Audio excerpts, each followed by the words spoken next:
chào tiểu lu.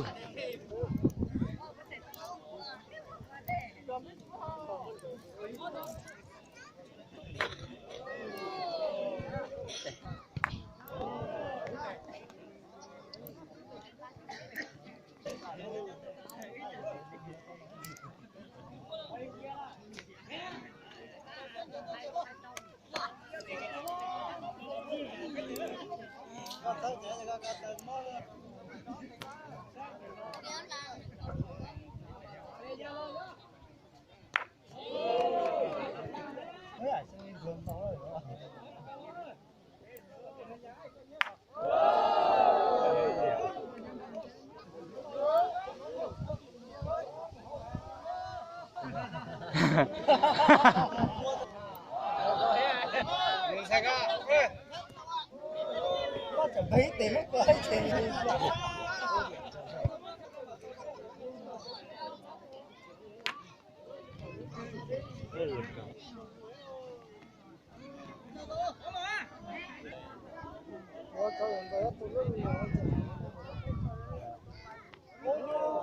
chưa luôn mà chưa cháu Nè.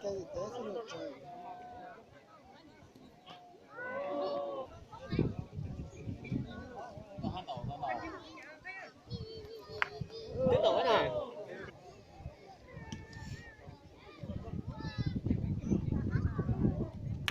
Yo. Giờ chắc ăn nằm đá tuần đấy. Yeah.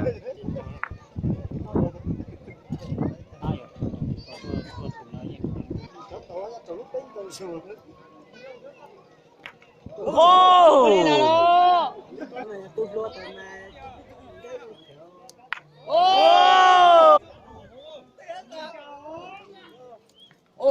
Đây luôn.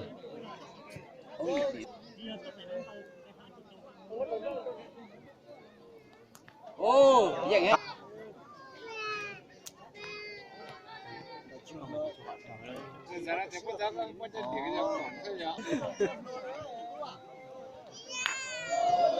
Dạ, luôn có luôn đấy à. Cái này có làm bánh kẹt.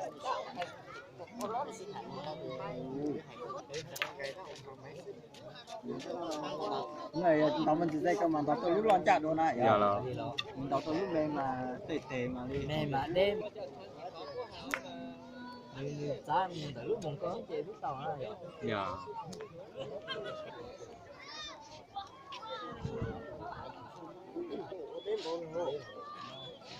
Rồi sẽ được cái này rồi. Rồi bây giờ vậy.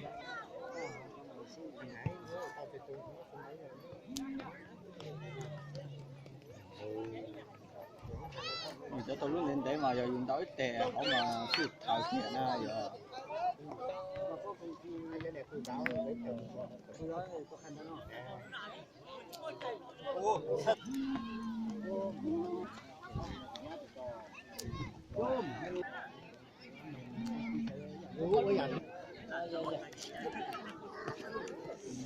Đây sống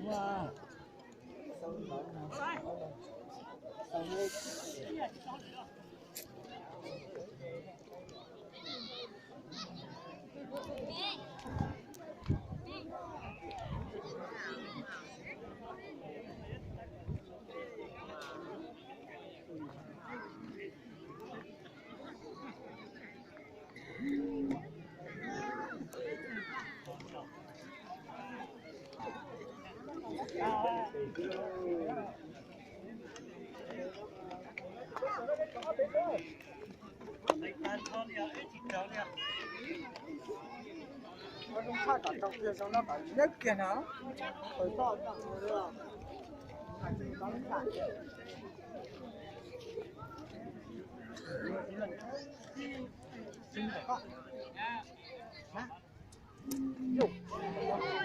Siêu lò cơ.